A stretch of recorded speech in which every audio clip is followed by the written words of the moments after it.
अरे बाप रे। भाई ये तो माहौल दिखा था यार। हाँ रे, ये तो बड़का घर के लागतिया। जाए से पहले सोच ले बाबू, कहीं कुछ गड़बड़ ना हो जाए। मतलब लड़की भगवाइल बड़े कितना डराता रे। मोबाइल में लौटावे के बा। तो चलो चल, मोबाइल के बहाने आज भेंट हुई। घर में बड़ा खर्चा कोइले बा। क्यों लौको तो नहीं खे। रुक ठोकत नहीं। क्यों बा का घर में? खोली, सुनता नहीं। आ गई।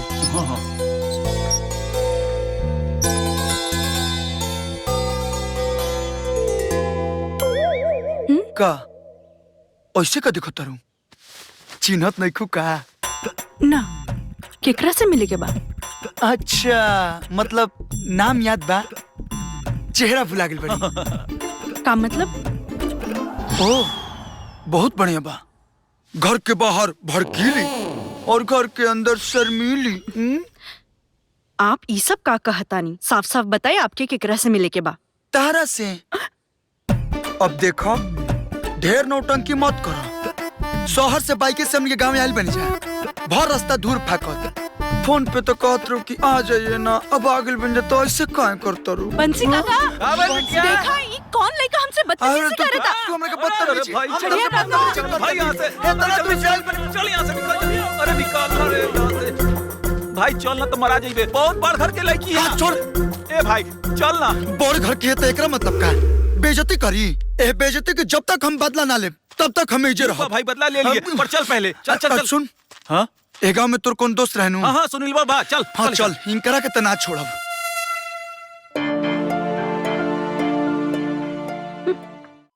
भलाई के जमाने नहीं के छोड़ब नाम करा के। ए आकाश भैया, अब तो खा लो।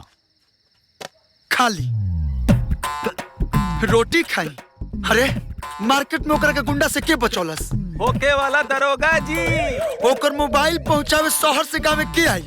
होके वाला दरोगा जी। और हमरा के अपना घरे बुला के इतना बड़का बेइज्जती कैलस। आई कहता हम खाई। जब तक वो हम अपमान के बदला न ले ले तब तक हम अपना मुंह में अन्न न डालब। होके वाला दरोगा जी, घमंड तब्बे न चूर करबा जब तुम्हारे सामने आई। तुमने तो यहाँ पे ईगो हट कर दिया। अभी फोन लगाते हैं।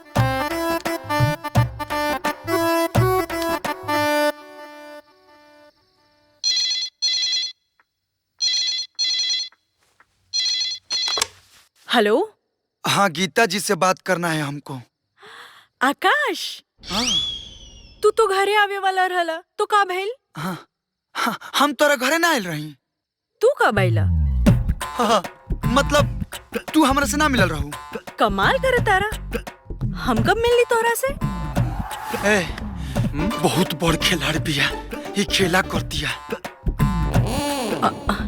मिल जाए दे, ऐसा सबक सिखाई कि जिंदगी भर याद रखी। हेलो आकाश। हाँ हाँ हाँ, सुना तन बोला। अच्छा, का तू सच में हमार घरे आयल रहला? हाँ हाँ। और हम तोरा से मिलल रहनी? ना ना, हम तो सपना देखत रही। कहा बानू कि जब से तोहरा से मिलल बानी हमारा नजरी के सोचा बस तू लौकते बाड़ू। ई का कहता रहा? सॉरी, उमन के बाद जुबान पर आ गई। अरे ते हमरा घरे आवा।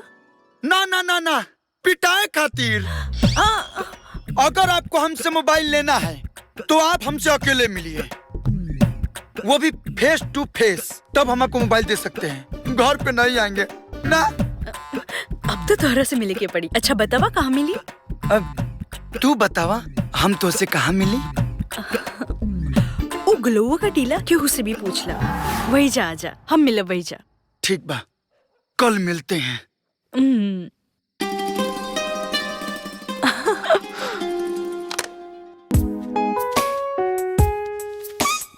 अरे गुलौआ के टीला तर तो हमनी के बुलौले रहे।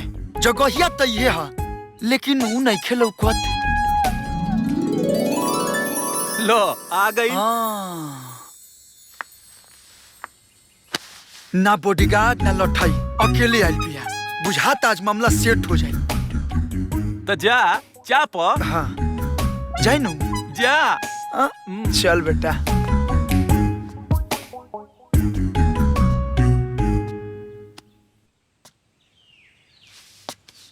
हम बुलौनी और तू भागल चले एलू। तुहरो के हमरा से पहली नजर में प्यार बा।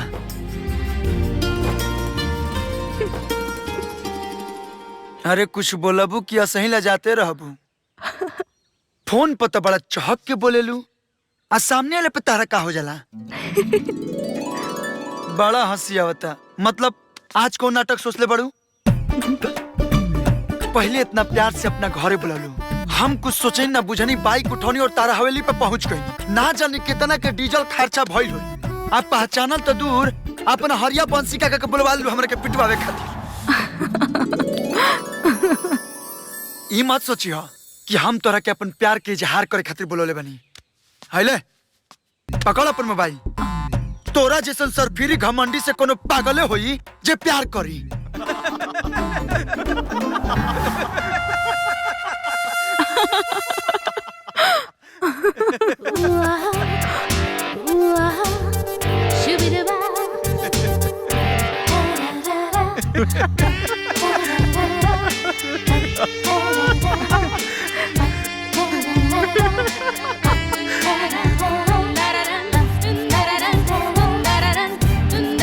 अरे बुद्धू, ई हमार दीदी है, सीता दीदी।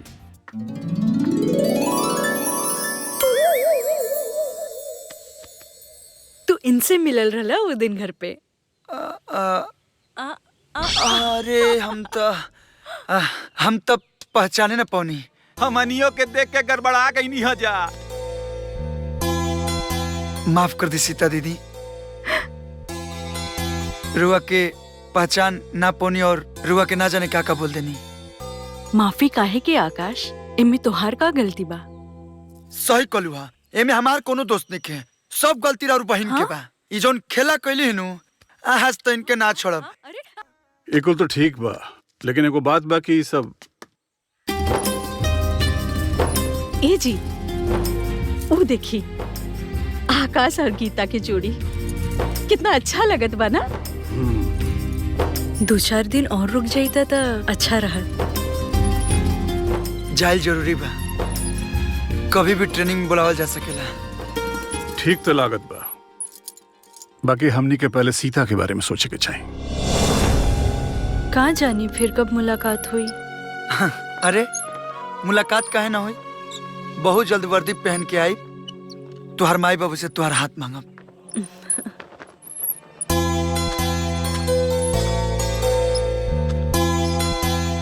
अरे दीदी,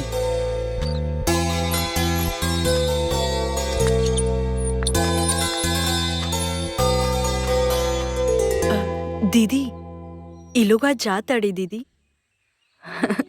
मालूम बा, कितने बार बताइबे। आकाश फिर कब आवे के बा?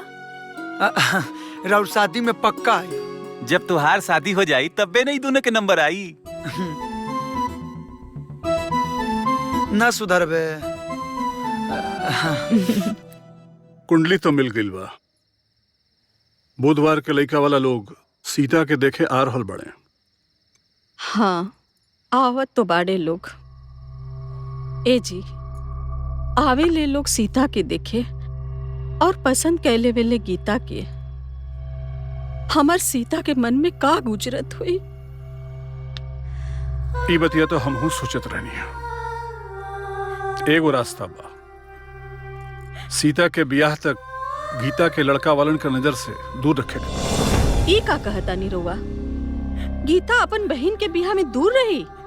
देखा, अपना बहन के भविष्य खातिर गीता के इतना कुर्बानी तो देवही पड़ी।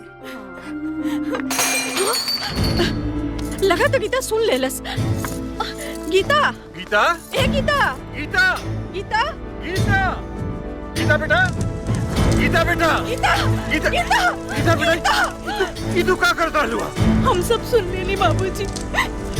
बेचारा हमार दीदी खातिर श्राप हो गइल बा। नहीं गीता, नहीं गीता, गीता तू ऐसा कब सोचिया भी मत बिटिया। अब हम का करी भाई, का करी? तू तो हमार जिगर के टुकड़ा हो बाबू। ये का करत रहलू? गीता तू हमर समझदार बिटिया बाड़ू ना। हिम्मत से काम ला बिटिया, हिम्मत से काम ला। ए बिटिया चला चल अभी सीता के समझावा, सीता के समझावा। चल। चला आओ।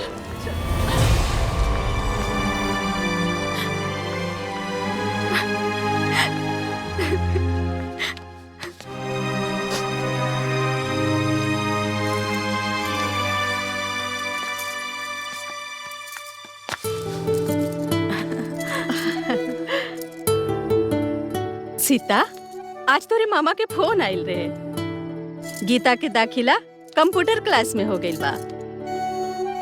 अब तो गीता की जाए की पड़ी मामा के पास। अरे ई गर्दन काहे खुजावेलू? इहे ना तू चाहत रहलू? हो गई एडमिशन हमार। अब तो खुश बाड़ू ना तू? खूब पढ़ा, खूब नाम रोशन करा माई बाबूजी के। इहे तो तू चाहत रहली ना। अब तू लोग बैठ के बतियावा, हमनी के चल जाओ। आवा।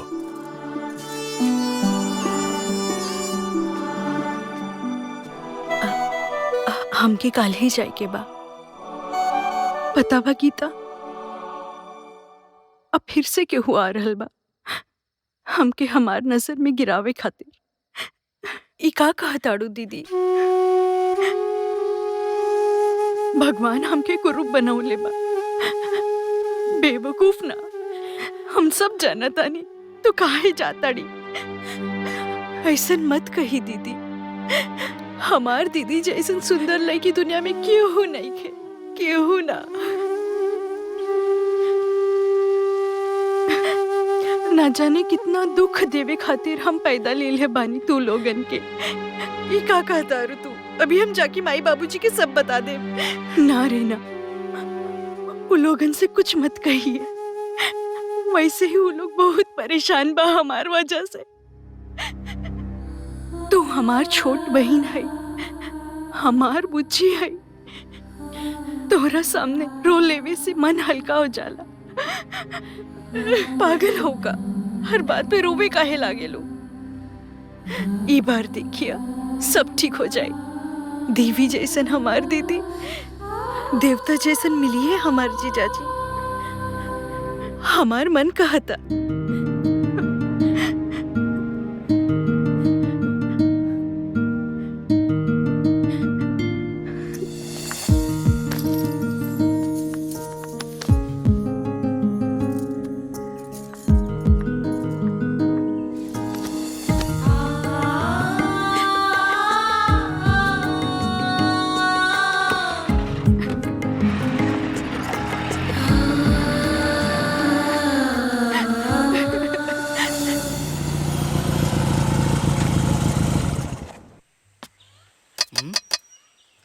हाँ ये देखो। हाँ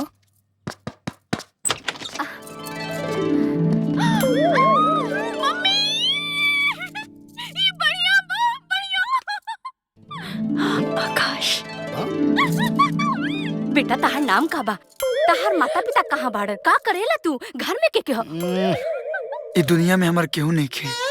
कोनो बात ना बेटा, आवा आवा बैठा बैठा। चलो चलो नाश्ता पानी कर ला। मामी ये आकाश है, इहो रॉन्ग नंबर लग गई है। चला। इनकर हमेशा रॉन्ग नंबर लागल रे बिटिया। ब्रिजभूषण जी के इलाका में के ना चीनेला अर्जुन बाबू। जी जी 3-3 बार विधानसभा के चुनाव जीतले। धन्य भाग हमार की उनकर परिवार हमरा घरे पधारल। भैया के देहांत के बाद हम तो पुलिस के काम में व्यस्त रहने, घर के सारा जिम्मेदारी राघवेंद्र जी उठावेलन। पत्नी अगर नेक और समझदार होखे तो आदमी बड़ से बड़ काम कर सकेला। जी यही से बरमदेव बाबू, बड़ा खोजबीन के बाद हमरा बहन के खाली एगो रौरे परिवार पसंद आयल। अरे ये सब तो आप सबे के मेहरबानी बा। धन्य भाग हमार। गंगा जी सीता के अंदर ले जाओ। जी चला बिटिया।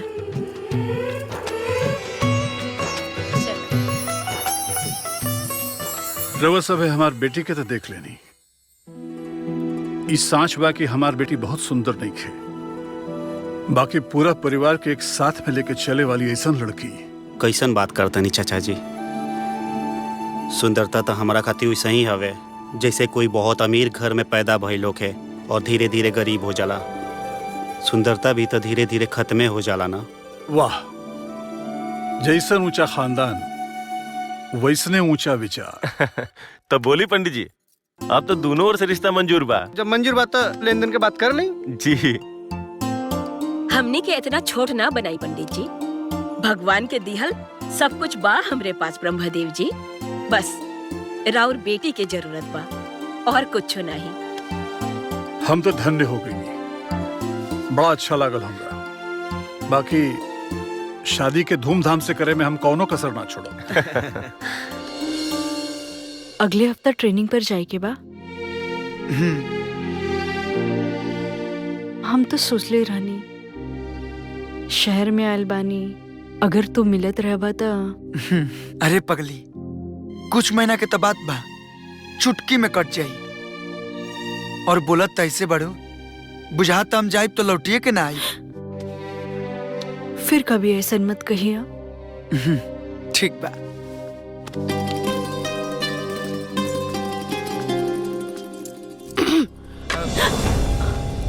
ई का चल रहल बा एजा? हाँ, वो का बा कि हम इनसे पूछत रहनी कि अचानक शहर आवे के प्लान कैसे बन गई। इनका के त घर से भगा दिहल गइल बा। भागावल गइल बा? ई का है? काहे से कि इनकर बड़की बहिन के बियाह ना होत रहे, यही से।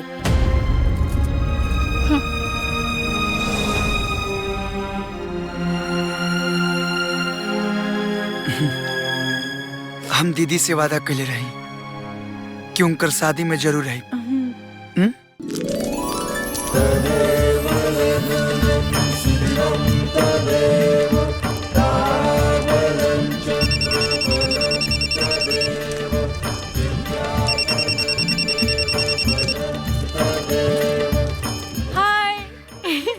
सब ठीक बा ना आकाश? अरे सब बढ़िया बा। कितना बार पूछबू कि कैसे होता कैसे होता। देखा मामी। और गंगा दीदी के देखा। अच्छा आकाश, फोन कटिया मत, ऐसे ही रख ले रहिया। सारी रात हम दीदी की शादी देखब। अब देखे के बा? ठीक बा, एक सेकंड देखा।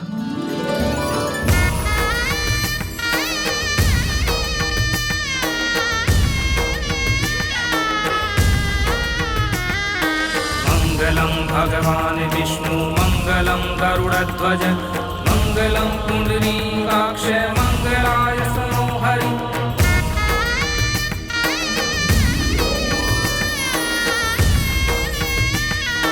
मंगलम भगवान विष्णु मंगलम गरुड़ध्वज मंगलम पुंडरीकाक्ष मंगलाय मनोहरि। मंगलम भगवान विष्णु मंगलम गरुड़ध्वज मंगलम पुंडरीकाक्ष मंगलाय मनोहरि। मंगलम भगवान विष्णु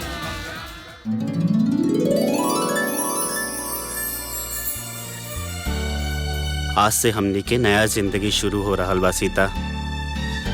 हम बहुत किस्मत वाला बानी कि हमरा के तोहरा जैसन जीवन साथी मिलल। तू खुश बाड़ू न?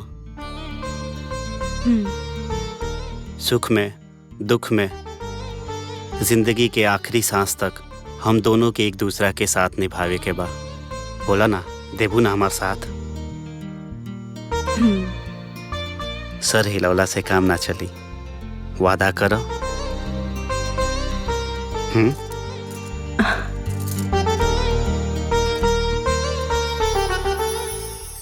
हो जाई भाभी। हाँ हाँ हाँ, कोनो बात नहीं। ऐसा कोनो मुश्किल नहीं है। अम्मा जी। अरे ये का करत तारू दुल्हन? हैं? हरिया? हाँ मालकिन। लाज नहीं आवत तो के? हैं? अभी हाथ के मेहंदी न छूटल है, आ तो दुल्हन से काम करवा ताड़ा। हरिया, ट्रे पकड़। देखा बेटी, तू ये घर में राज के राइल बाड़ू राज, इसे राज करो। ये काम हम तोहरा कहले के जरूरत नहीं के। ये हरिया बाटे ना जी। आई जन तू हंसत आड़ू ना, ये मुस्कान ऐसा ही बरकरार रखिया।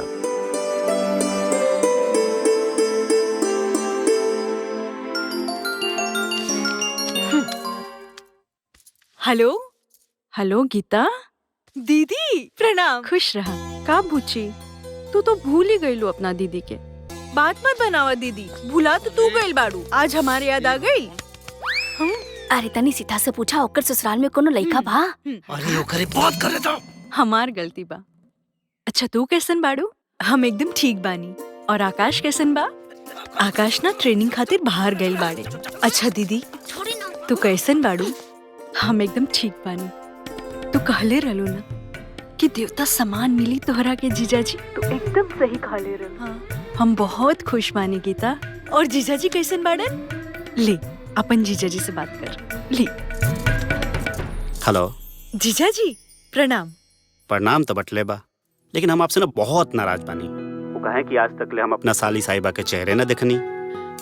वो हमार एग्जाम रहे ना, यही से।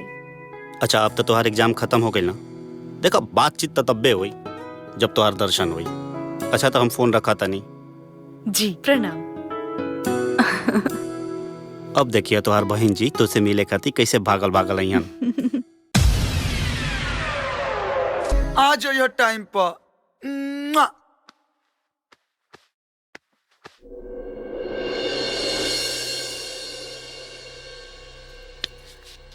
हर जगह बात करके देख लेनी, लेकिन इतना रुपया देवे के कोई तैयार नहीं थे। तब का होई बेटा? हवेली अगर नीलाम हो गई तब पूरा इज्जत मिट्टी में मिल जाई हमने के। ये सब का बोला तानी अम्मा जी? कुछ ना दुल्हन, तू अपन कमरे में जा। ए जी बोली ना का बात बा? हम अमेरिका से इंजीनियरिंग के डिग्री लेके नहीं कि अपना शहर में कपड़ा के मिल लगाए, लेकिन अभी पता चला था कि पापा चुनाव लड़े खातिर सब कुछ गिरवी रखते ले रहलन और वो चुनाव हार गइलन। यही से एक बैग उनके दिल के दौरा पड़ गई। ये हवेलियों गिरवी रखल बा दुल्हन। और आज कोर्ट से आर्डर भी आ गई हवेली नीलाम करे के। हम तो हिम्मते हार गई बनी। जी करता कि यही पंखा से लटक के अपन जान दे दी। ये सब का बोले तानी जी? आखिर कितना रुपए के जरूरत बा? 1.5 करोड़। 1.5 करोड़? 1.5 करोड़? एक हफ्ते में देवे के बाबूजी, नहीं तो सब बर्बाद हो जाए। तो चिंता मत करो बेटा, एकदम चिंता मत करो। राघवेंद्र बाबू के भी कह दिया, सब इंतजाम हो जाएगी। बाबूजी इतना पैसे के इंतजाम कहाँ से हुई? अरे बेटा ये जमीन जायदाद ये सब केकरा खातिर बा? यही सब मुश्किल घड़ी में काम आवेला। तो बिल्कुल चिंता मत करो, हम 2-4 दिन में आई। ठीक बा? ठीक बा। प्रणाम बाबूजी। लगता वो लोग बहुत परेशान बाजी। परेशानी में तो बड़े राघवेंद्र बाबू।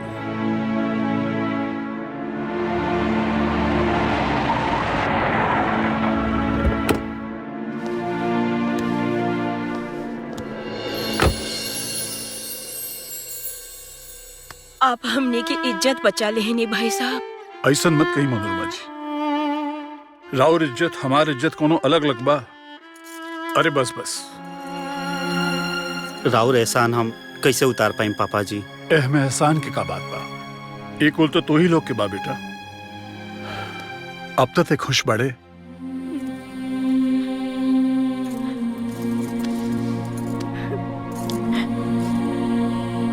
अरे पागल तू रोत कहाँ बड़े?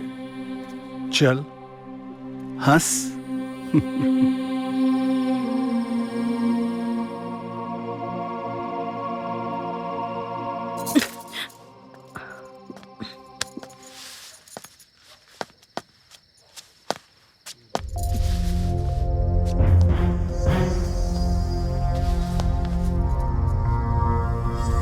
अरे अरे हे भगवान, रवा शराब पी के आयल बानी? शराब ना पीती तो जहर पी लेती। हमार तो जिंदगी बर्बाद हो गई बा।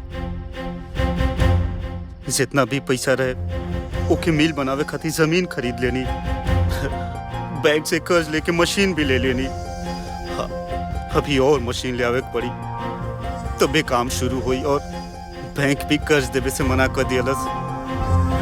हम का करी सीता, हम का करी? आप शांत रही, रवा शराब वरब मत पी। हम बाबूजी से बात करब, हम बाबूजी से बात करब। बेटा तू तो जाना ताड़ू की अब खाली गांव के जमीन बाचल बा। तू चिंता मत करो, हम कुछ ना कुछ उपाय करत नहीं। ठीक बा बाबूजी।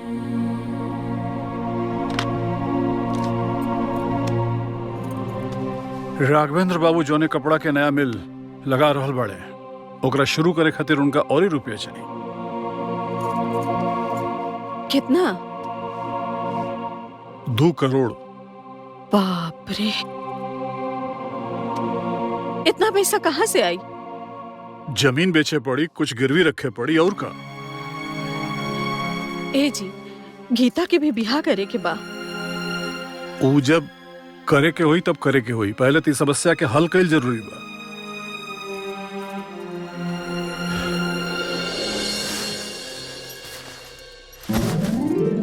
मिल के काम शुरू होते आपके एक एक पैसा लौटा दें पापा जी। तू पूरा ताकत से अपन काम शुरू कर राघवेंद्र बेटा जी, खूब तरक्की करा। हम समझता नहीं बाबूजी, आपके पैसा के इंतजाम करे में बहुत मुश्किल आयल हुई। बाकी वादा के लिए बाड़न था। अरे बेटा कोनो मुश्किल ना, माँ बाप खातिर औलाद की खुशी से बढ़कर कोनो खजाना होखे लगा। जी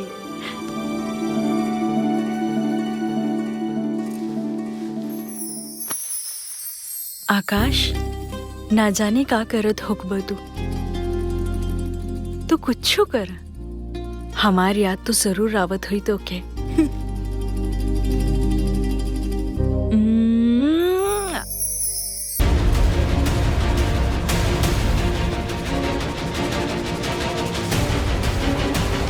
ना,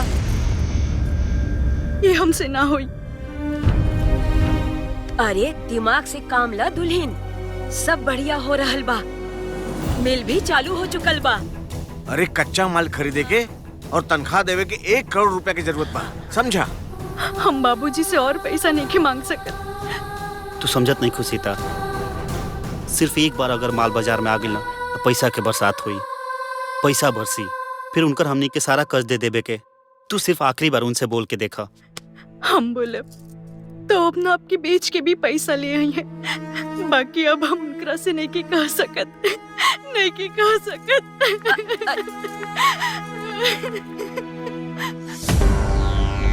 अरे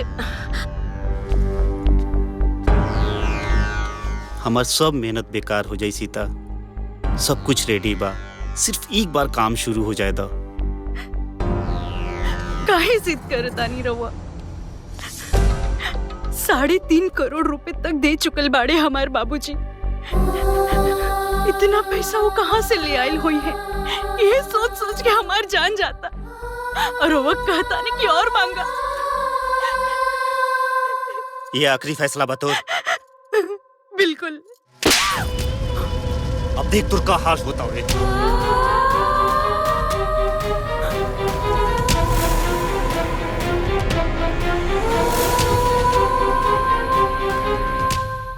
वो तो ठीक बा, लेकिन हम ई कहता नहीं कि अगर हम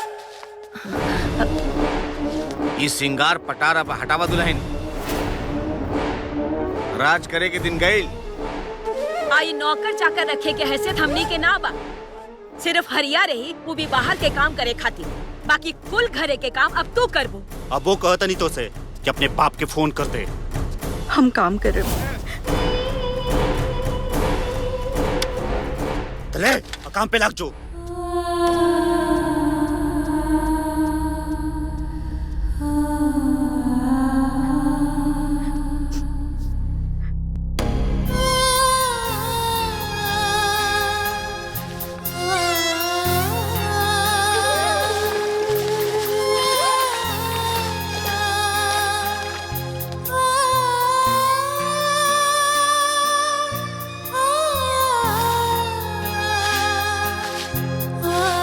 दुल्हन लावा हम लगा दे झाड़ू, हम के दा।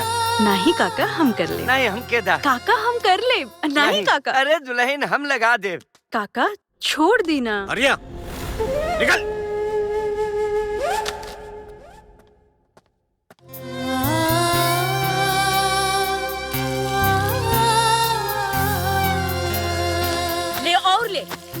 ठीक से धो एकरा।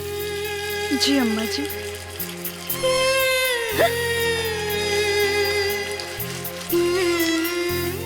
अरे कलमुही, अरे खाना कब देबी रे?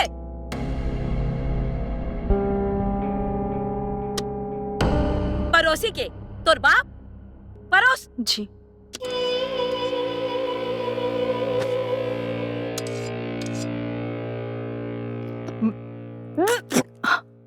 अम्मा जी। अरे नमक डललू के जहर मारे के विचार हो? अब बतावत है तुमके।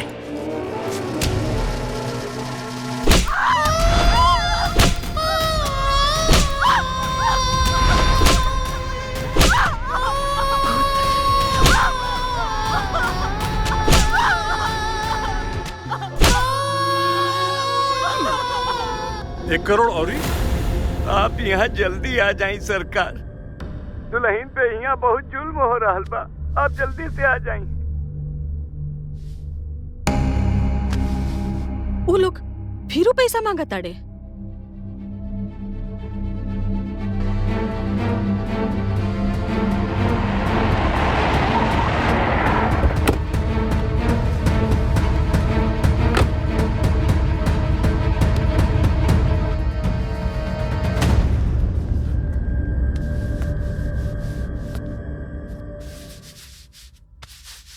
सीता,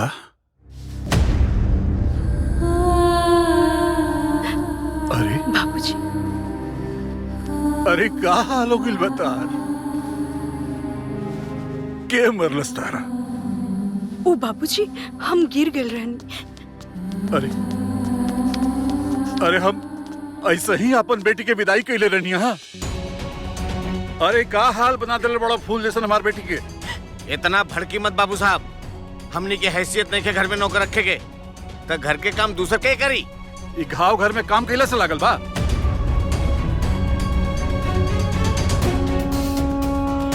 ये घर में का चल रहा बा सब हमरा पता बा। अरे 3.5 करोड़ रुपया अपन रोआ रोआ बेच के दिले बानी हम अपन बेटी की खुशी खातिर। ओकरा शादी बर्ताव कर रहल बा तू लोग। चिल्ला मत। ये शरीफन के घर हवे और रुपया अपना बेटी के देले बाड़ा। हमनी पे कोनो एहसान नहीं कैले। अरे खाली 1 करोड़ के और जरूरत रहा ना, ये कहलस ना तो टेढ़ से निकलल। हमार बेटा के तो पूरा मेहनत पानी में मिल गई। और ही पैसा हमरा से मांगत तू लोग के लाज नहीं खेलागत। हे भगवान, एक और घर में अपन बेटी का ब्याह कर दे। अरे शुक्र करो कि तोरा करिया कुरूप लड़की से ब्याह कइले नहीं तो हमरा बाबूजी।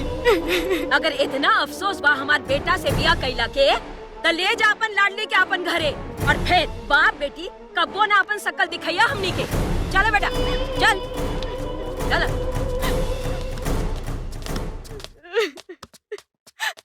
चल बेटी, अब ऐजा तोरा एक और मिनट हम रहे ना दे। चल अपना घरे। आप ये का कहता नहीं बाबूजी, अब ये हमार घर बा, ये हमार स्वर्ग, ये हमार नर्क। आप ही तो सिकौले बानी ना बाबूजी। लेकिन ये लोग के इरादा ठीक नहीं लागत बेटी। तुम्हारी कष्ट हमरा से देखल नहीं जा। अभियो कहता नहीं चल ऐसे। ना बाबूजी ना, हम अपन प्यार से, सेवा से सबके दिल जीत ले। कोशिश तो करे दी बाबूजी, कुछ दिन में सब ठीक हो जाए। आपके हमार क्रिया।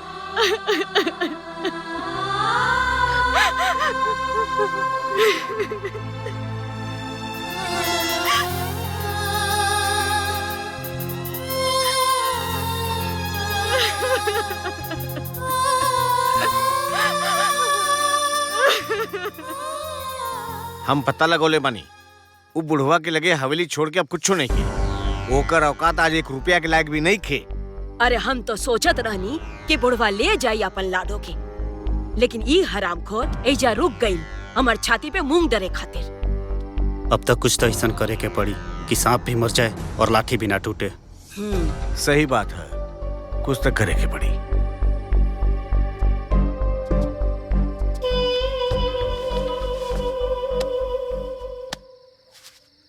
उठा सीता, चला तू अपना बिस्तर पे चला। नहीं, हमेशा ठीक बानी। बहुत हो गई सीता, तोहरा के सता के हमरा दिल पे का बीता था, अब हम ही जाना था नहीं। हो सके तो हमरा के माफ कर दो। उठा, चला बैठा।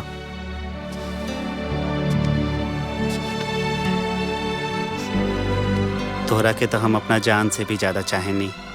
गुस्सा तो खाली तोहरा बाप से रहे, और हम जाना था नहीं कि तू हमके दिल से चाहे लो। बोला चाहे लो ना? तब काहे हमके इतना दुख देवी नहीं आप?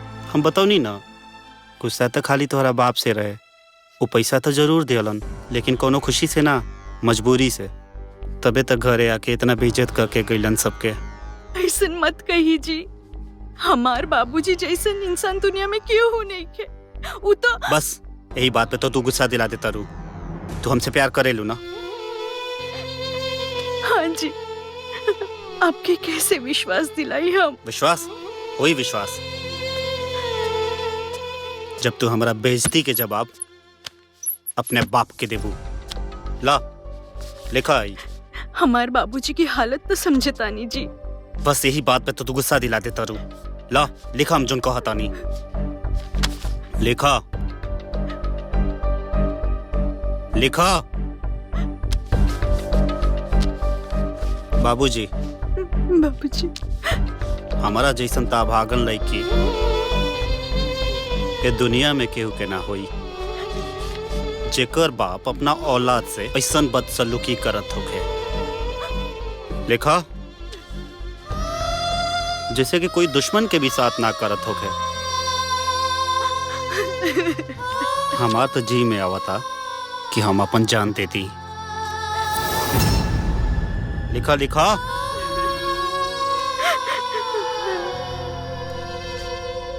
अरे हम तो ये कहत रही कि कोनो ना कोनो उपाय तो करे के पड़ी ना। ली पता नहीं कब का हो जाए, कैसे हो जाए। बैठा बैठा ना।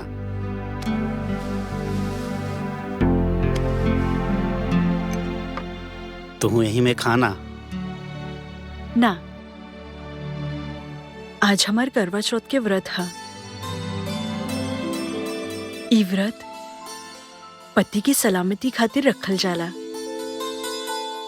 शाम के जब चांद निकली, हम राउर चेहरा देख के राउर हाथ से हम अपन व्रत तोड़ब। मम्मी। हाँ बेटा। मनोहर मामा। हाँ, आज सीता के व्रत बा, तो तालो इनकर ख्याल रखिया लो। ठीक बा। ठीक बा।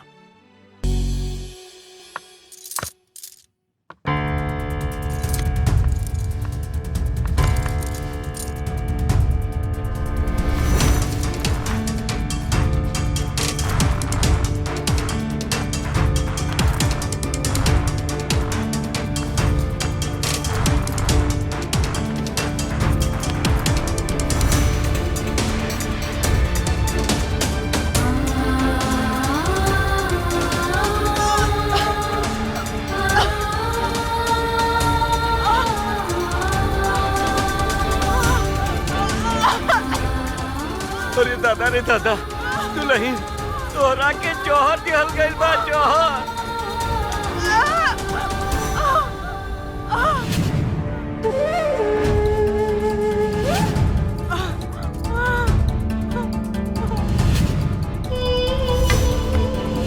आप अपन जान बचाई दुल्हन। भाग जाई यहाँ से, भाग जाई।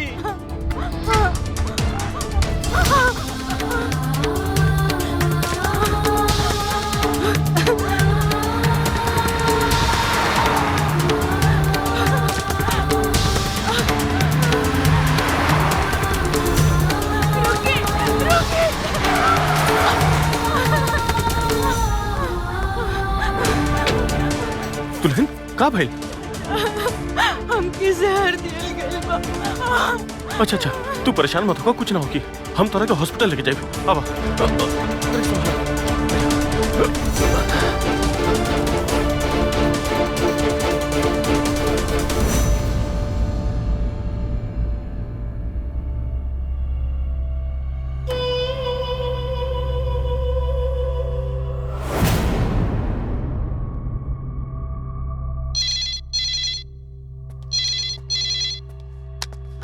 हेलो, के है?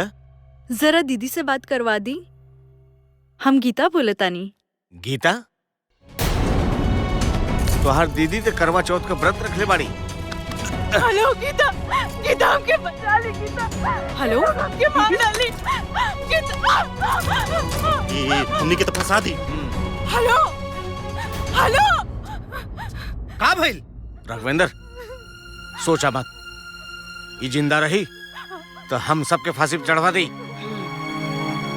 मामा, हम दीदी से बात करत रहनी और अचानक फोन कट गई। फोन कट गई? लागत है दीदी कोनो मुसीबत में बाड़ी।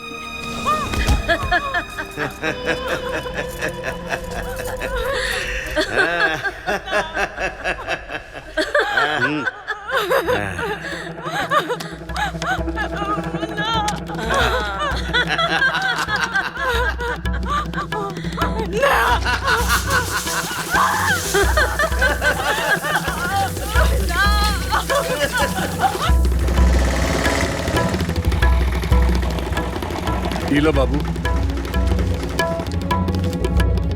सीता, सीता, सीता बेटा, अरे देखो ये रुपया हम लेके आइल बानी बेटा।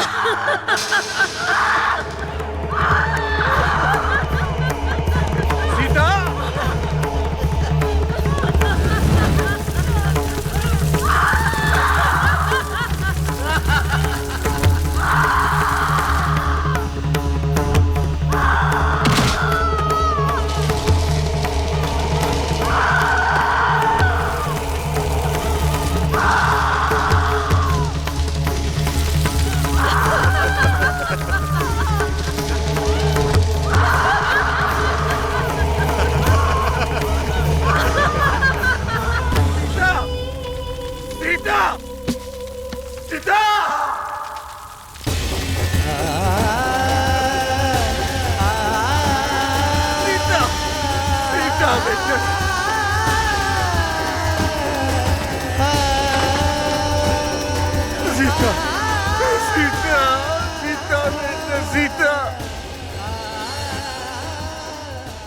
हमरा ई ना मालूम रहे कि हमरा घर में राक्षस पड़न सन।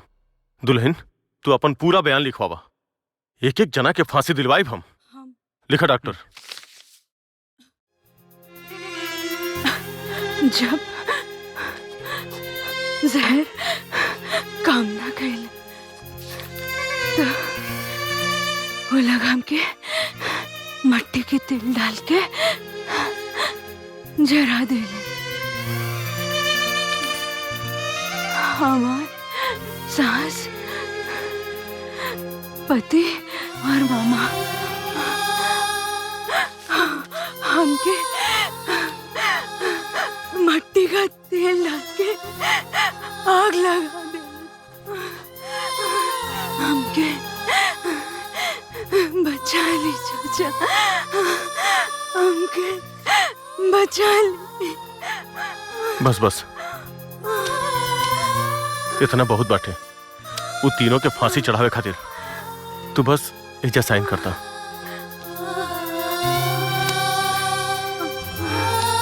हैला।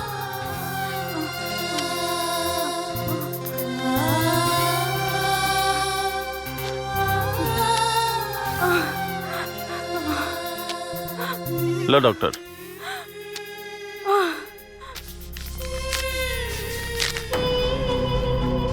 बचा ले चाचा, बचा ले। तू धरा है। अब नया बयान लिखा कि सीता अपन किचन में खाना बनाते रही, गैस लीक हो गई और गलती से साड़ी में आग लग गई और ये जल गई।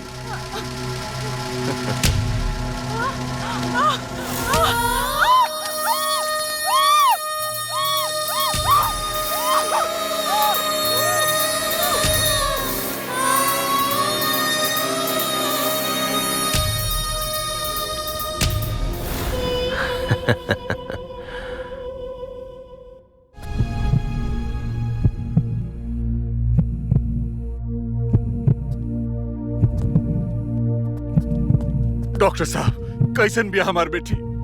ठीक बिया नु? सॉरी ब्रह्मदेव जी, मैंने बचाने की बहुत कोशिश की लेकिन बचा नहीं पाया। सॉरी।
सीता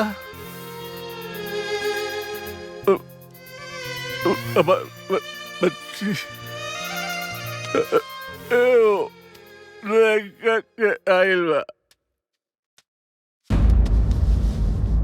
का बोले तनी जी? के आइल बा? बेटी सीता आइल बिया।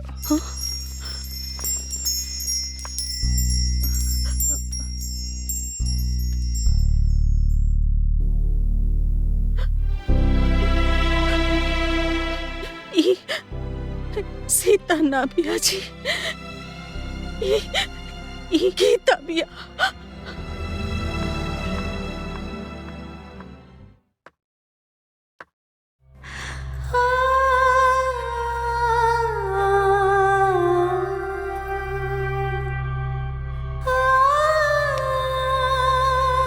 बाबूजी,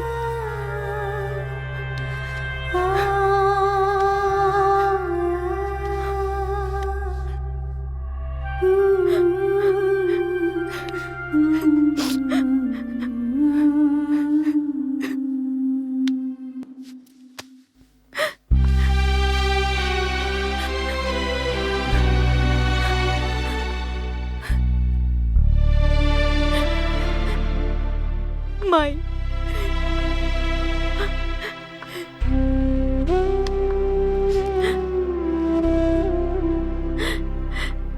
केहू के घर चले, केहू आग तापे,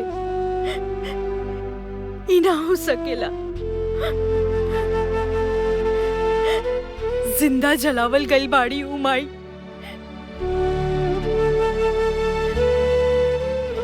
आपकी कसम खाता नहीं बाबूजी, उनकर हत्यारन के हम ऐसन सजा दिलाई, ऐसन सजा दिलाई कि पूरी दुनिया याद रखी।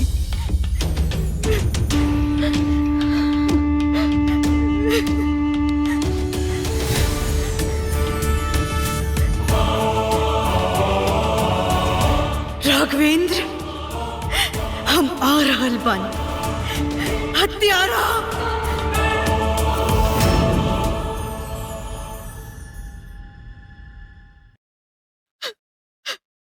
जानवर से भी बदतर हालत बना देले रहल तोर दीदी के।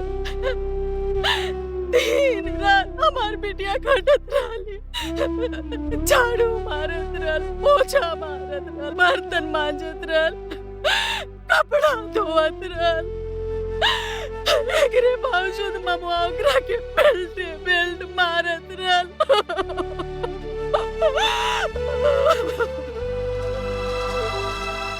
ये दस्तखत आपकी बहन का है?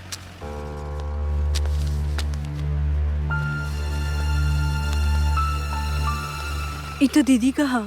तो फिर आपकी बहन ने खुद डॉक्टर सिन्हा को बयान दिया है कि उनकी ही गलती से साड़ी में आग लगी थी। इस घटना के लिए कोई दूसरा जिम्मेदार नहीं है। ये झूठा इंस्पेक्टर साहब। सर, वो गुड्डू पांडे का केस इधर रख दो। जी। आकाश,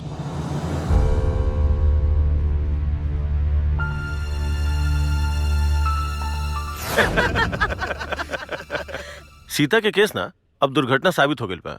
अब केस हमेशा खातिर बंद। अरे वाह। तो अब तो राघवेंद्र के दूसर बियाह के बाद चलावल जा सकेला। 100% चलाई, कोनो दिक्कत नहीं के। अब क्या रोक सकेला? अभी फिर से दूल्हा बनी। यही बात पे हमारा हाथ से मिठाई खा ली। अरे क्या बात। और रघु लोग खाए। जी हाँ डॉक्टर सिन्हा। अच्छा,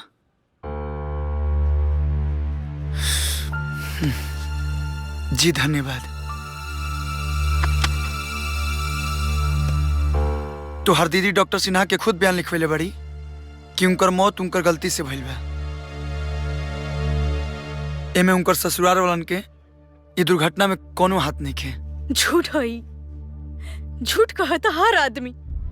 अरे वो रात जब हम दीदी के फोन कईनी, वो रो रो के कहत रहली कि हमके बचा लगी था। पता ना कहा होत रहे दीदी के साथ। इंस्पेक्टर साहब सही कहत रही कि अदालत तो हर बात ना मानी, ओकरा खातिर ओके ठोस सबूत चाहिए। बात तुम्हारे पास? तो ई कहा ना तू कुछो नहीं कर सकत।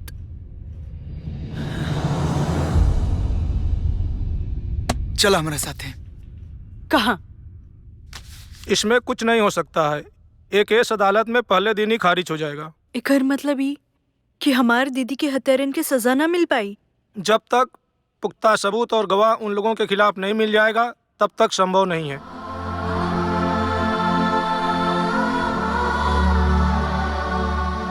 ठीक बा वकील साहब, अब हम तब्बे आई जब हमारे पास सबूत और गवाह दोनों है।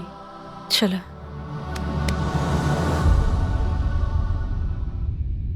मन तक कर तक कि उस सब हत्यारन के अपने हाथ से फांसी चढ़ा दी, लेकिन हमार हाथ कानून से बंधल बा। बिना सबूत और गवाह के हम बेबस पानी। तो सबूत कहाँ से मिली बताई हमके, हम लेके आई। सबूत और गवाह खातिर होकर घर में घुसे के पड़ी।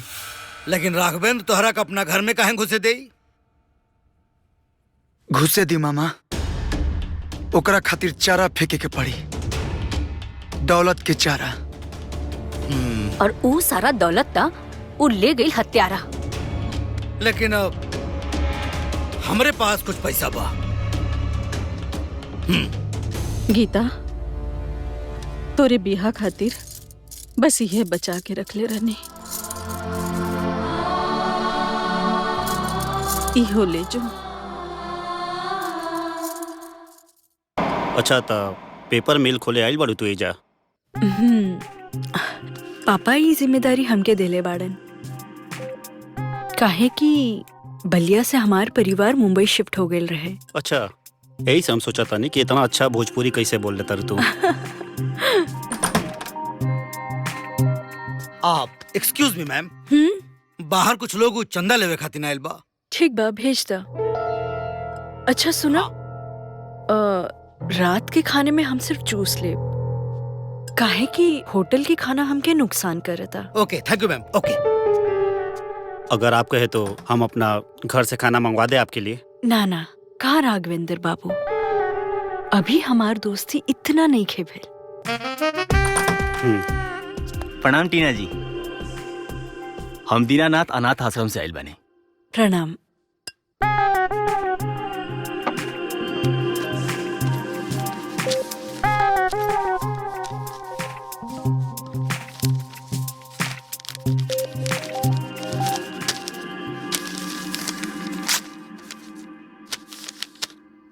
बाप रे, 11 लाख! रउआ तो महान बने टीना जी, हम जितना सुनले रही ओहो से बढ़ के बानी। राउर बहुत बहुत धन्यवाद। प्रणाम। प्रणाम।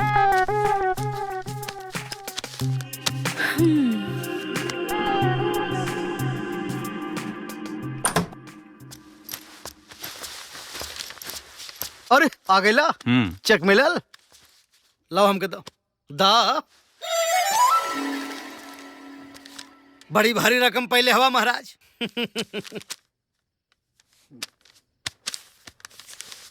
लीजिए। बस 500? 500? पूरी रात नौटंकी में चिचियाला तो कितना पावेला? 300। ये हवा 5 मिनट का 500 पावत हवा, कम हो। चला निकलो। निकला। अब हम जाएं? हाँ हाँ जा। हम कहाँ से आयल बानी? तू कहाँ से आया हुआ? तू विधवा आश्रम से आया हुआ हो? जी। जा जा जा जा। 11 लाख के चंदा।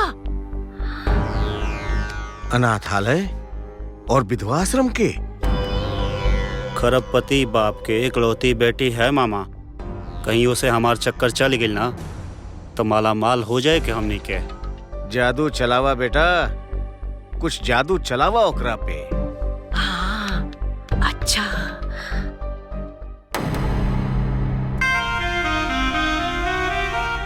टीना, जिद मत करा और लाही जूस पिया।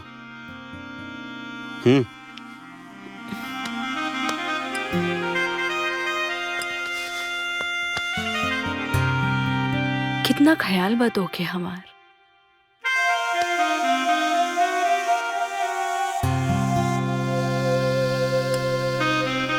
अब हमके लागता कि तोहरा घरे चली के पड़ी। हम तो कब से कह रहा बनी, चला अब्बे चला।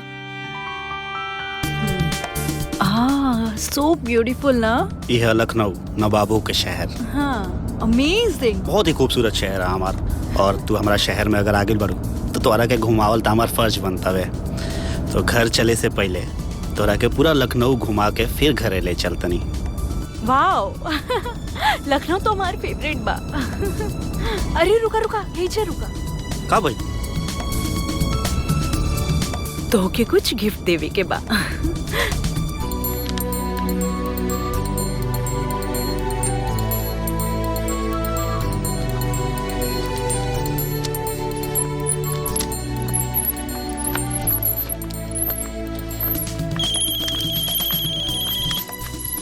मम्मी, चिड़िया फंस गई बिया, घरे लेके आवत नहीं। स्वागत के तैयारी करा लो।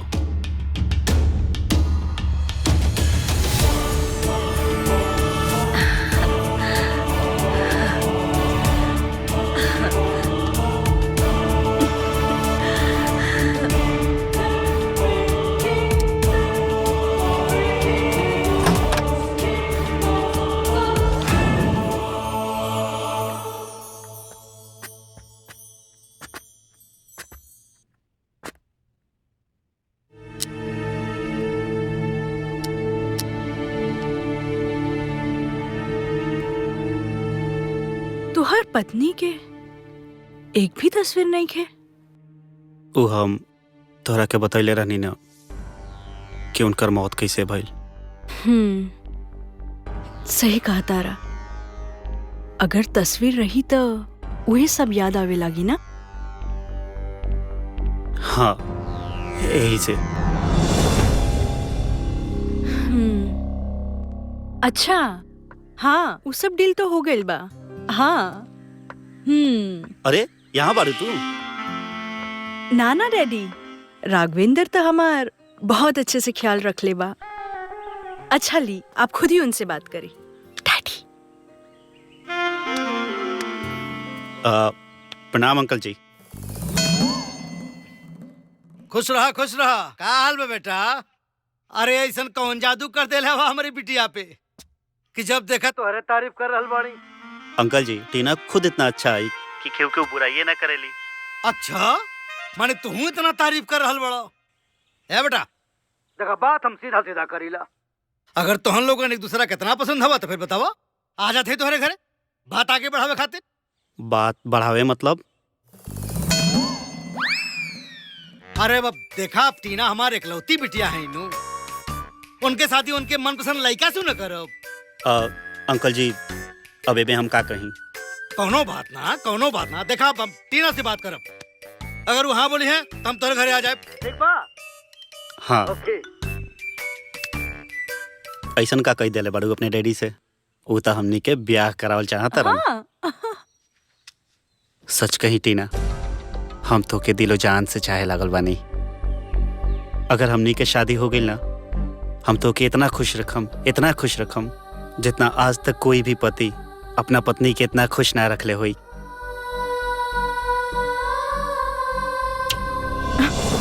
का सोचे लगलू?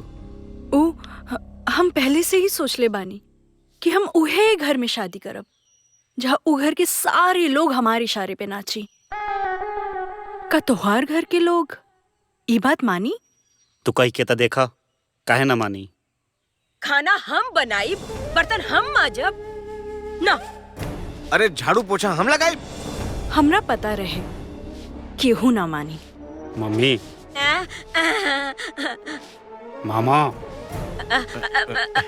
अरे ना बिटिया, तू जौन कहबो हमनी के उहे करब। अरे तोहार कपड़ा, तोहार संडील, तोहार कमरा सब चमाचम कह के रखब, सब साफ कह के रखब। अब तो बियाह करबू ना हमरे राघवेंद्र से। आई शाबाश मामू। अभिहन कटहर गाछे पर बा, अभिने से तेल लगावे लगला होठे पर। पहले काम करके दिखावा। चला हो जा शुरू। आज दूधे में पानी ज्यादा मिलेले बड़ा का? अरे नहीं भैया, तू लोग कितनो बोलला, दूधे में पानी मिलेले बगैर बाज ना आई बा। हरिया जी मालिक।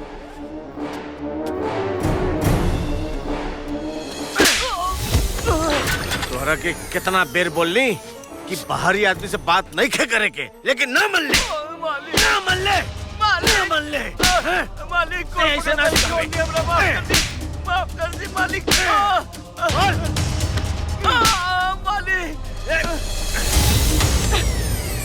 पैर से मारे में तो की बड़ा मजा आवेला ना।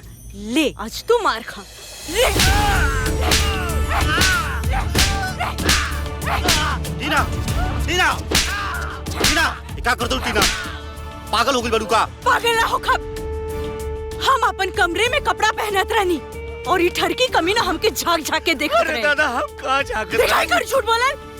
राघव, तू अभी ई सुअर के बच्चे के मारा ना था हम घर छोड़ के जाता नहीं। हाँ, अरे इतना गंदा काम करे में तारा शर्म नहीं मामा? बोला मत, मारा। छोड़। जोर से मारा। मार मार मार। हम जाता नहीं। रुको टीना। मामा, तारा शर्म नहीं लगता गंदा काम करे? उठा काका। जोर से मारा। अरे लागता जोर से। राहे दे बिटिया, राहे दे, केहू देख ली तो। जब तक हम बानी तू एकदम डरिया मत हरिया काका।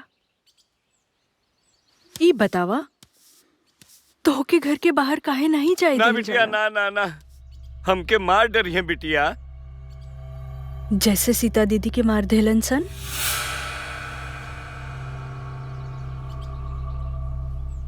तोहरा कैसे मालूम बिटिया? ध्यान से देखी हमके काका, सीता हमार बड़ बहन रही।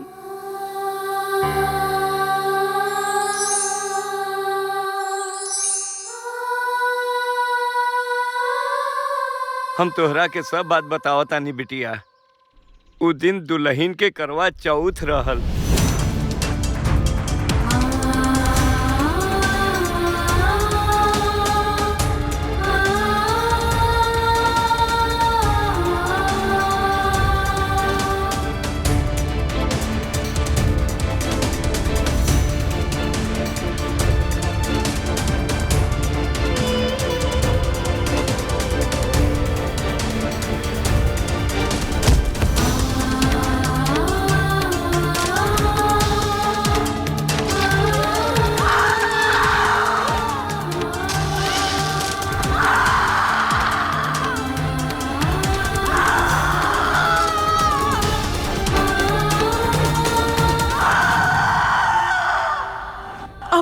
ये सब बात काहे ना बताऊनी हरिया काका?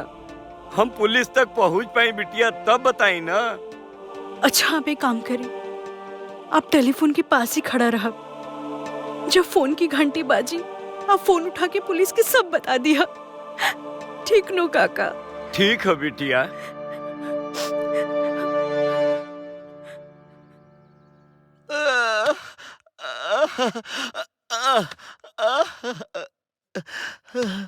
हमनी के ये इम्तिहान कब तक चली बेटा? बहुत हो गए राघवेंद्र, अब जॉन करके बस जल्दी कर। हम ये कल चाहता नहीं मामा, लेकिन वो अपना कमरे में ही नहीं खे। कहा? अगर कमरा में नहीं खे तो कहाँ भी आ? गीता तू गवाही दिवाता, हम अभी के अभी पूरा परिवार के गिरफ्तार कर ले। कहाँ बगवा?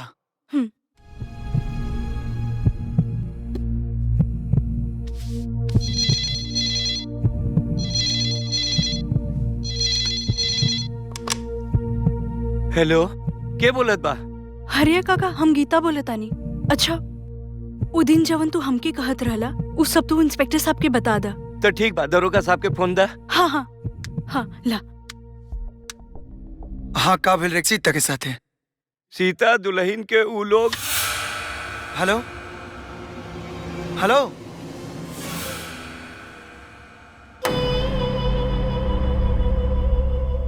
हेलो,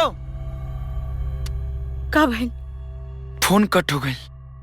कुछ तो गड़बड़ बा। आकाश, तू फौरन वही जा पहुंचा। हाँ। साले पुलिस को फोन करते रहे तू। हाँ? पुलिस की पति बे, पुलिस की पति बे तू।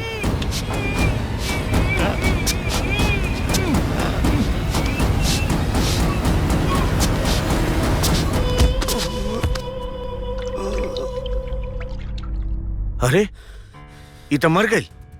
ममाई पुलिस के फोन करत रहला और पुलिस एजा कभी भी आ सकेले। एक लाश के ठिकाने लगाओ पड़ी। फौरन हाँ। अर्जुन के फोन लगाओ।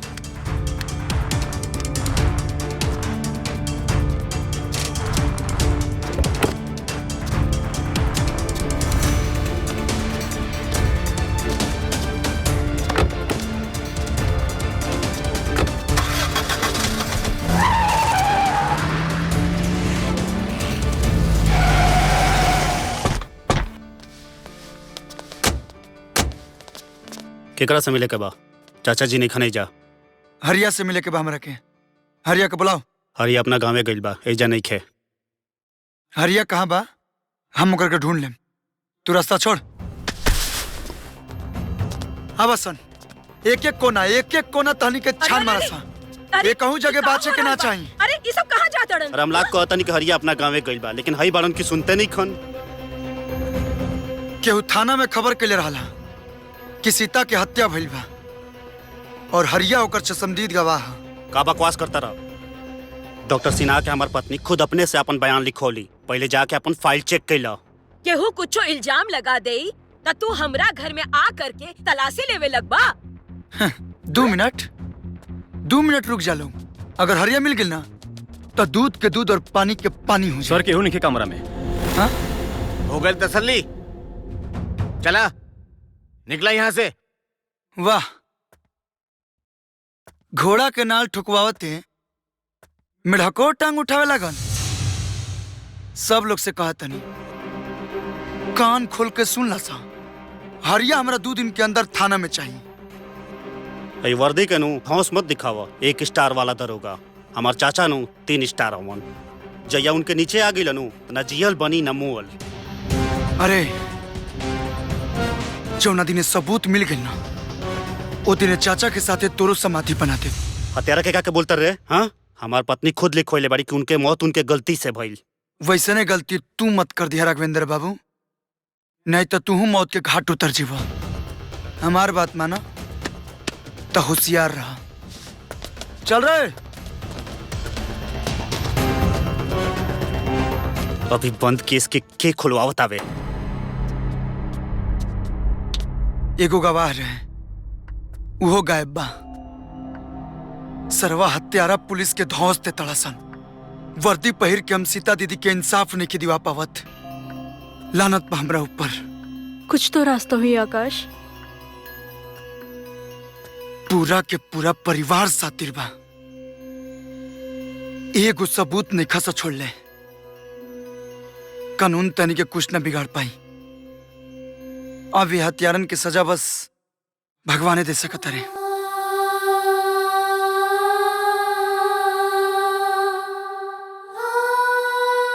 हाँ,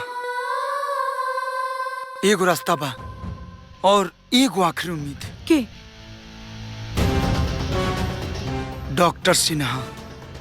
डॉक्टर सिन्हा? अब उहे कुछ उगल सकता।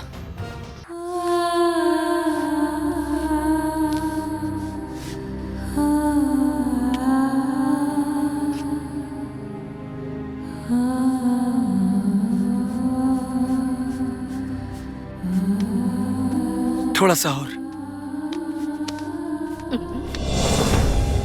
हे भगवान, भूत,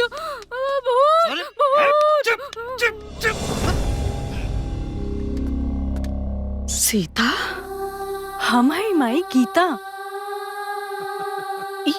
ई तू सीता के जैसन काहे बनल बाड़ू बेटी? अब हत्यारा सच उगली है चाची। बाबूजी, आशीर्वाद दी। हमने जो सोचले बानी वो पूरा हो जाए।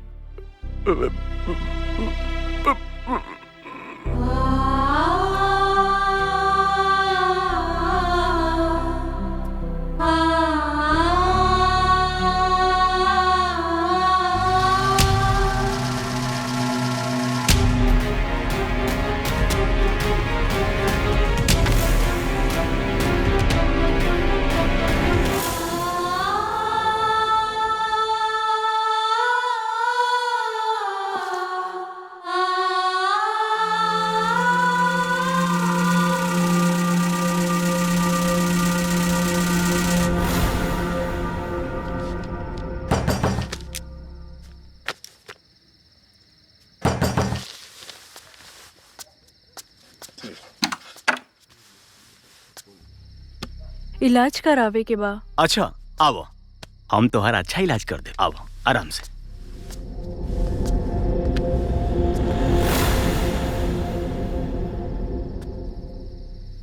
इतना रात का आइल बड़ू, कोनो जरूरी बात बाका? अरे देखा, इतना लजा मत। अच्छा तनी घूंघट उठावो। अच्छा रुको, हम ही उठा देता नहीं। अरे तू तो मर गई बड़ू। आत्मा कभी ना मरेला डॉक्टर।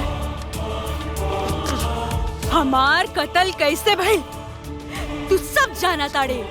चल सच बोल, सच बोल, सच बता, हमार कत्ल कैसे भइल? तोहर कत्ल राघवेंद्र मामा और अर्जुन सिंह मिल के कैलन सा।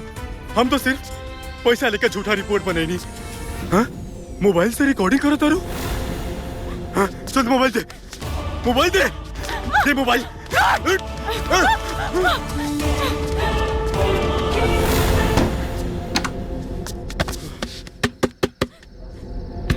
कौन? जल्दी भाग, नहीं तो हम पुलिस के फोन कर दे कि तू भूत पिचास ना होइस।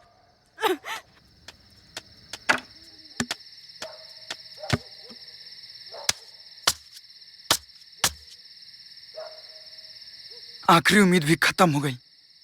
अब सीता दीदी के इंसाफ कैसे मिली?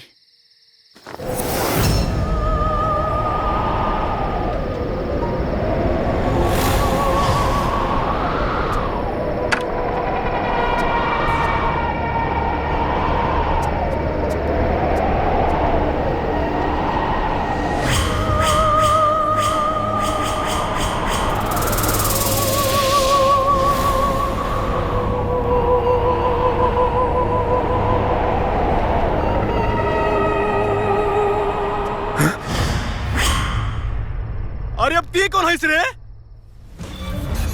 जौना पापी के दुनिया की अदालत सजा ना देवेला ओकरा के सजा देना हम। तू सीता के कत्ल में शामिल रहले और तोर सजा बा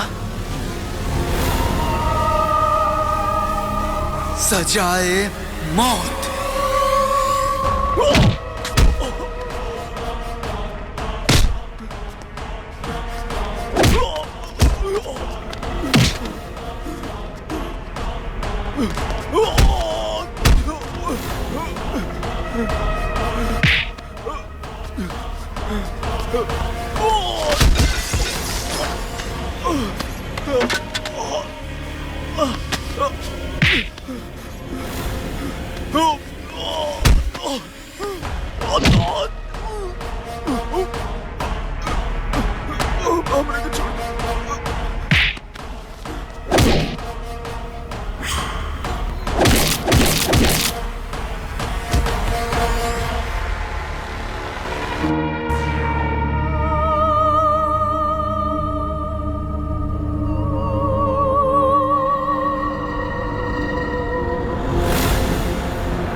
ये वही सीता तो नहीं जिसकी बहन गीता तुम्हारी दोस्त है? वही जो उस दिन थाने में आई थी? सर, इस दुनिया में ना जाने कितनी सीता है, मुझे क्या मालूम। तुम्हारा नेम प्लेट कहाँ है? हाँ सर, वो टूट गया था तो बनवाने को भेजा है।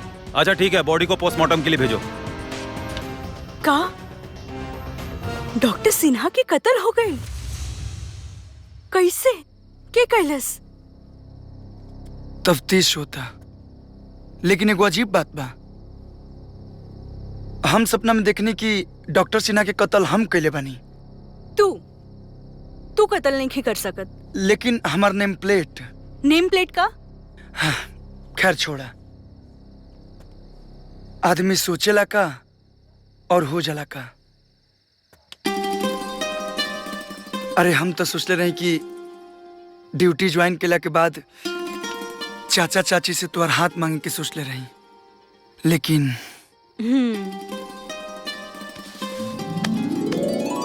अब इतना पैसा दियल रहा था। हाँ, ये का होता?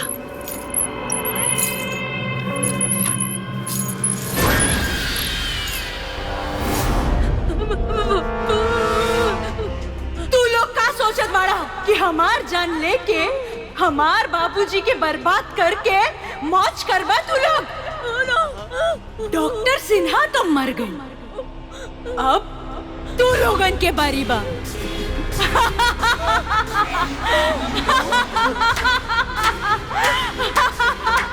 ना बचबा तू लोग।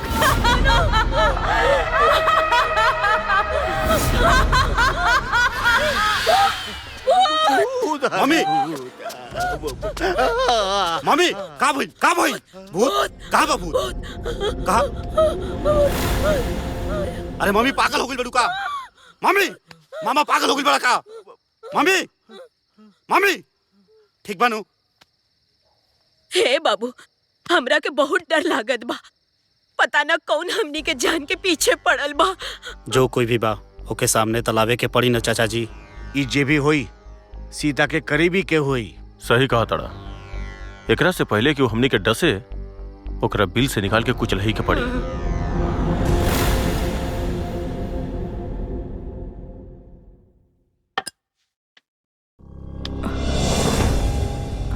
हमसे इतना दूर दूर काहे भागे लूटी ना? अभी हमके काम के टेंशन बा राघवेंद्र, और वैसे भी बुधवार के पापा आ जाइहन, ओकरा बाद हमनी की सारी दूरी खत्म हो जाई। आज ताजा सब्जी मिल गई ना? हाँ। अरे अरे अरे अरे छोड़ा छोड़ा छोड़ा बुढ़िया के अगर बचाव के बाद अर्जुन सिंह के अड्डे पे भेज दिया गीता के।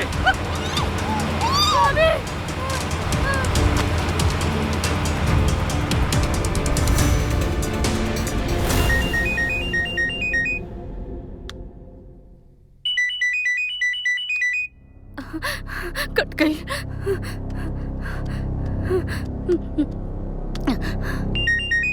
केकर फोन आवे? हाँ, उहे जमीन वाला के। आज पैसा देवे के रहे और देखा ना आज बैंक भी बंद बा। काल दे दिया। जबान जबान होला राघवेंद्र। अच्छा एगो काम करा, हम तो की ना 2 करोड़ के चेक दे देता नहीं, तू हमके 1.5 करोड़ कैश देता। 1.5 करोड़? इतना तो हो भी करी ना तोहरे पास कि हम केहू और से मांग ली। ना ना बावन हमारा पास, हम देते नहीं ना तोहरा के 1.5 करोड़।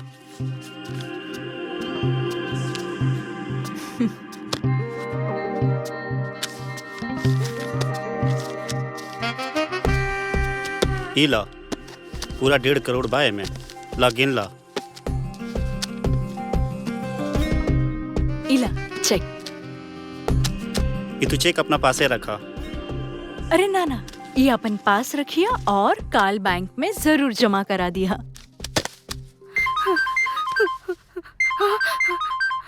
गीता। हाँ मामी बोला, का बात बा? कहाँ रहलू इतना देर? कब से हम फोन मिलावत रहनी। अच्छा सुनो सुनो हमार बात। अर्जुन सिंह के हाथ में गंगा भाभी के उठा के ले गई। का? ठीक बा मामी, हम वैजा पहुंचा तानी।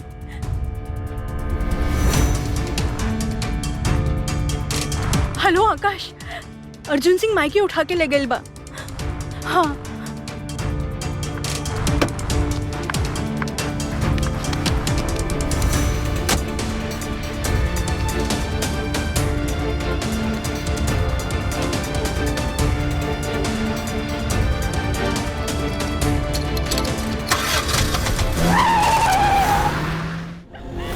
देख, तू हमरा के बताओ चाहे मत बताओ, लेकिन हमरा के एक बात मालूम बाटे कि जे हमनी के संगे ई खेल खेलता ना, वो तोरा के बचावी यहाँ जरूर आई। ओकरा बाद देखिए हम ओकर ऊ हाल करब ना जो तोर बेटी सीता के कैले रहनी। कमीना, ऊपर वाले के घरे देर जरूर बा, अंधेर नहीं के। वो तोरा के कबो माफ ना करी। एगो बात बताई, तोर बेटी कैसे मुअल रहे ना, ये हम तोरा के बताओ तनी।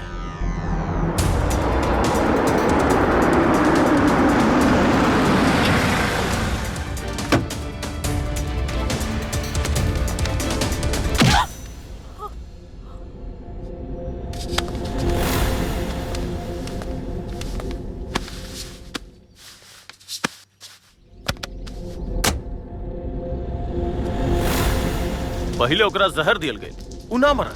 फिर ओकरा बाद में ओकरा शरीर पे पेट्रोल छिड़क के जला दियल गई। और अब हम तोरा के जलाई।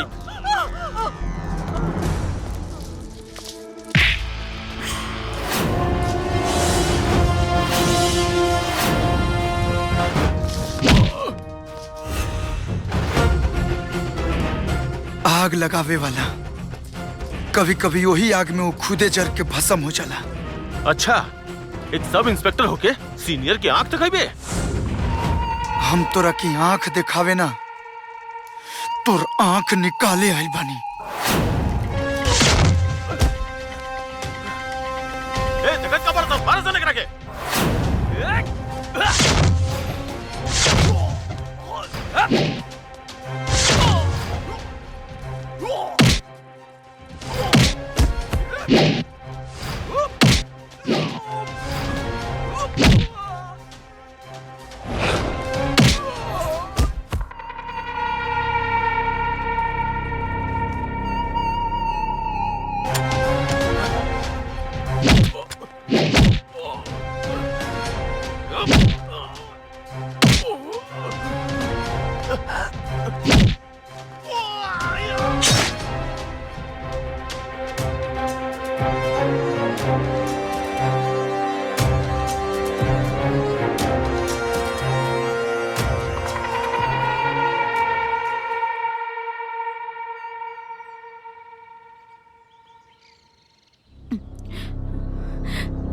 हे भगवान, हमके बेहोश के कैलस। माई माई माई माई माई उठा ना। माई, ये सब के कैलस। माई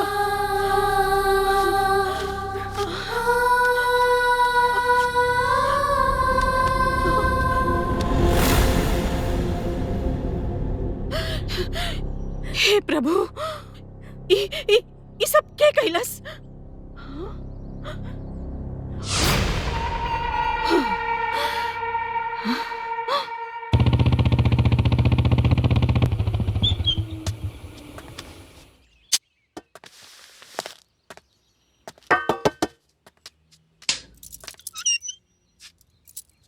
अरे आकाश बेटा, तू?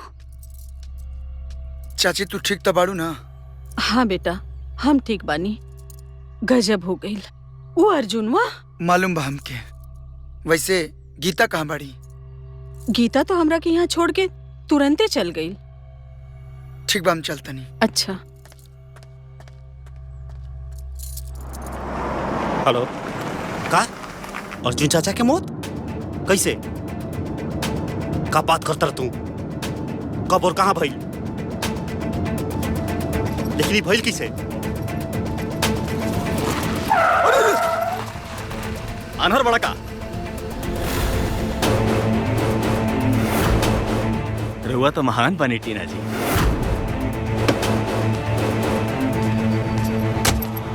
ए, तू तू तो हुए अनु अनाथ आश्रम वाला। तो हालत देख के तो नहीं लागत कि अनाथ आश्रम चलावत हुई बे। हमरा के माफ कर दी साहब, हम नौटंकी में काम करेला। वो लड़की हमके 500 रुपए देले रहली रोआ सामने झूठ बोले खातिर। और वो 11 लाख के चेक वो तो हम वापस कर देले रहनी। हमरा के माफ कर दी, हम जाता नहीं।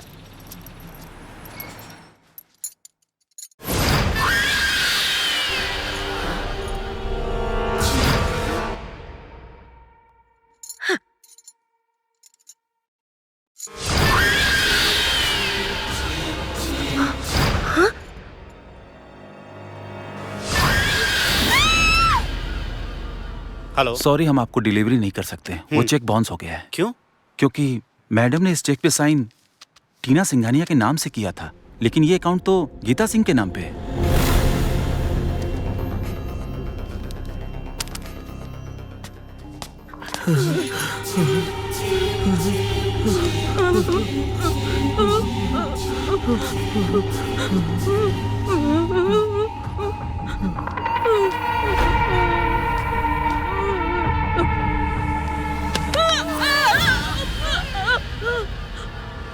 अच्छा भइल दरोगा जी, रउआ आ गई।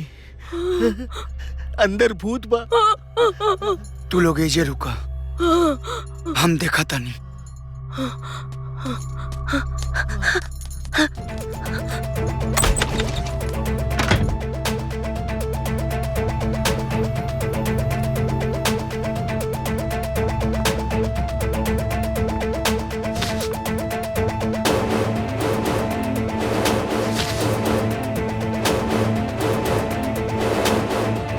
ई तू का करे तारा?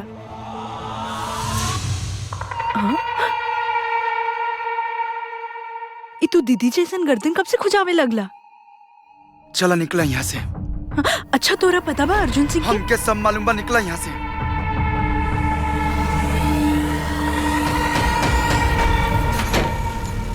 अरे मनोहर, तनी पंखा तो चालू कर। हाँ कर दे। अरे बाप रे।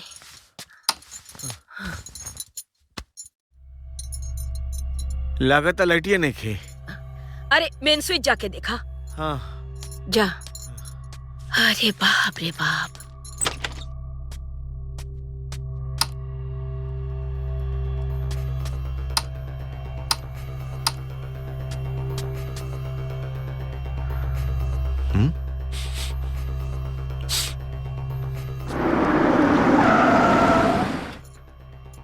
लागत राघवेंद्र आ गए।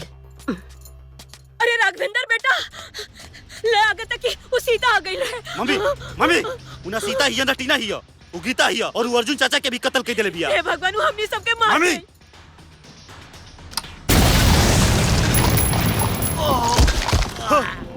ये क्या हो गई? हे भगवान। मामा मनोहर, मामा हे मनोहर, मामा, क्या हो गई? मामा तारा कुछ ना हुई। हाँ, हम डॉक्टर को बुलाओ तनी। अरे जल्दी मामा, जल्दी मामा, हॉस्पिटल ले चलो। मामा। हे भगवान। मामा। धमाका कितने बजे हुआ था? करीब 1 घंटा पहले। नहीं राघवेंद्र बाबू, आपको कोई गलत फहमी हुई है। पिछले 2 घंटे से आकाश सिंह के साथ मैं यहाँ मौजूद था, इसी थाने में। अभी अभी दोनों गए हैं। अरे आप कैसे बात करते नहीं? वो हमारे चाचा अर्जुन सिंह के भी कत्ल के लिए बिया। कमाल करते हैं राघवेंद्र बाबू, एक कमजोर सी लड़की इतने सारे गुंडों के बीच में आपके चाचा को इतनी बुरी तरह से कैसे मार सकती है?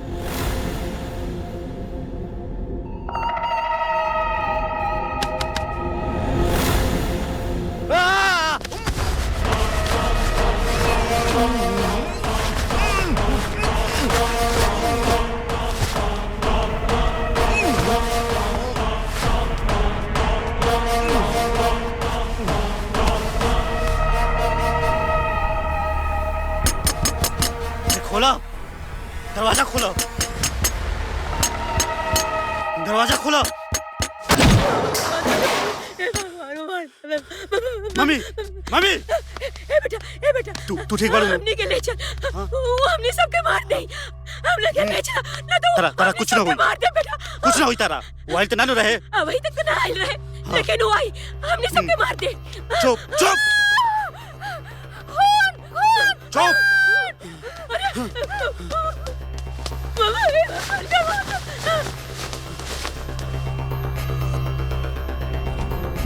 मामा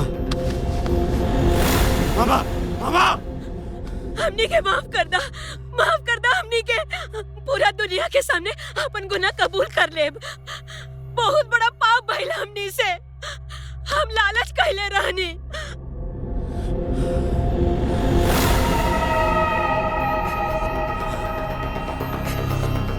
सीता हमने देर मत करा। अरे तू कहाँ रहला? हम कहीं भी रहे तू बाद में पूछिया। पहले एकरा के जैसे ले चला।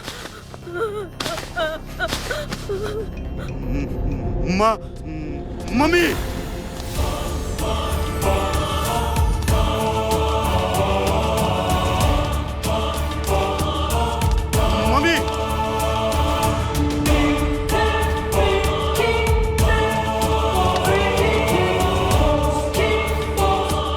हत्यारी हमारा मम्मी के मार दिया। ओकरा के छोड़ब ना। चाची चाची तू है ना देखा। हाँ। माई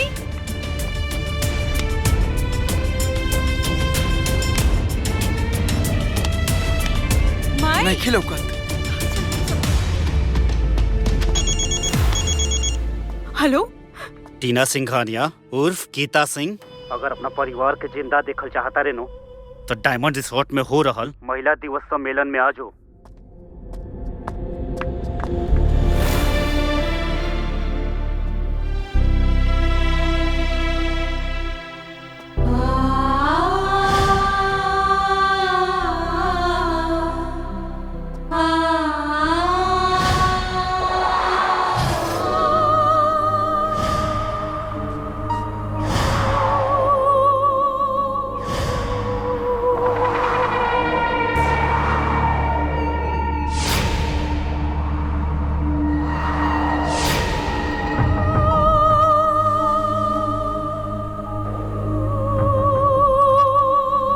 आज आखिरी हत्यारा के बारी बा। ओकरे पाप की सजा मिल जाए। हमारे देश में महिलाओं को सशक्त बनाने के लिए समाज में फैली उस राक्षसी सोच को मारना होगा जो महिलाओं के अधिकारों का हनन करती हैं, जैसे अशिक्षा, भ्रूण हत्या, घरेलू हिंसा। आप लोगों के सामने मैं अपने क्षेत्र के भूतपूर्व सांसद स्वर्गीय ठाकुर साहब के सुपुत्र श्री राघवेंद्र जी को मंच पे आमंत्रित करता हूं। एक मिनट।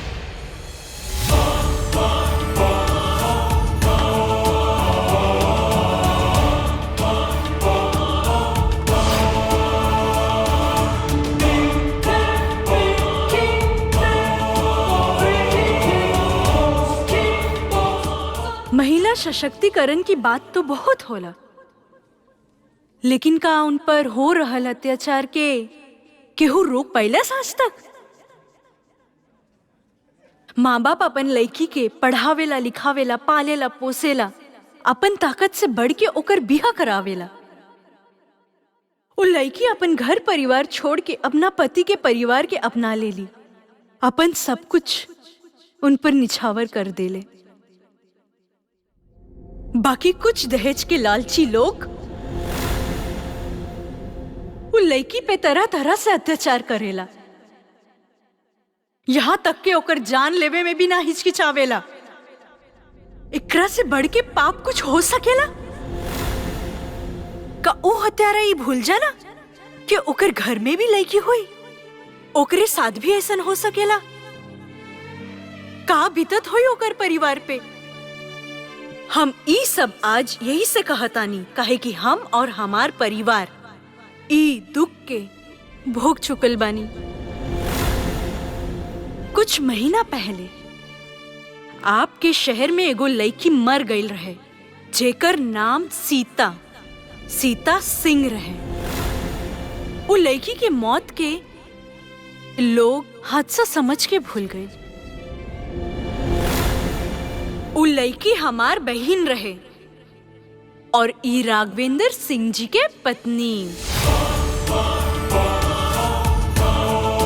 आज राघवेंद्र की माई खुद बताई आप सबके कि का भइल रहे हमार बहन के साथ।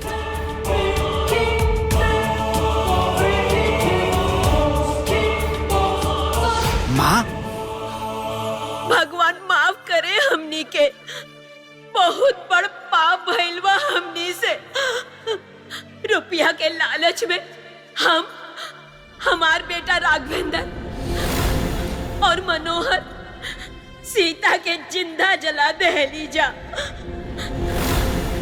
और ये पाप में डॉक्टर सिन्हा और दरोगा अर्जुन सिंह भी शामिल रहलन। भगवान हमार राघवेंद्र के माफ कर दिया। को मुंह खोल देते ही गोली मार दे। मम्मी सीधा हमने सबके मार दे। मम्मी क्या बोलता तू? पागल हो गेलू? तार दिमाग खराब हो गेलू? कुछ बोले जाता तू? और ये लड़की तरफ कौन जादू टोना कह देले बिया? हमारा पत्नी के मौत एगो हादसा रहे और ये पूरा शहर जाना तावे। और आप सब देखते बानी कि हमारा मम्मी के दिमागी हालत ठीक नहीं थे, यही से ही कुछ भी बोल रहल बाड़ी। वही के फायदा उठा के लड़की हमनी के बदनाम करे के कोशिश कर रहल बिया और हमरा से पैसा उठल चाहत दिया। चल तोरा पूरा परिवार की इज्जत ढेर कई देम, बुझले? नहीं तो चुपचाप निकल जाई जैसे। ओए, जब हाथ में बंदूक होखे ना तब बंदूक चलावे के चाहिए, जुबान ना। अरे साला चुप हो जाना तो इज्जत ठोक दे। ठोक ना रे, अरे ठोक ना रे।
बाबूजी उठी, बाबूजी उठा।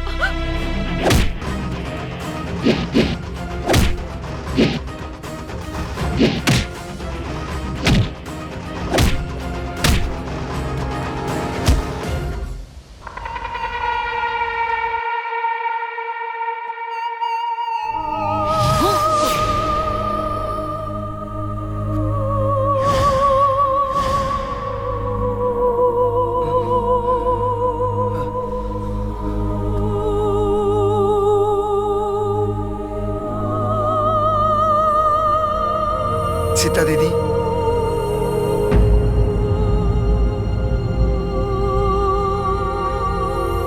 दीदी हमरा में ई कैसन चमत्कार है।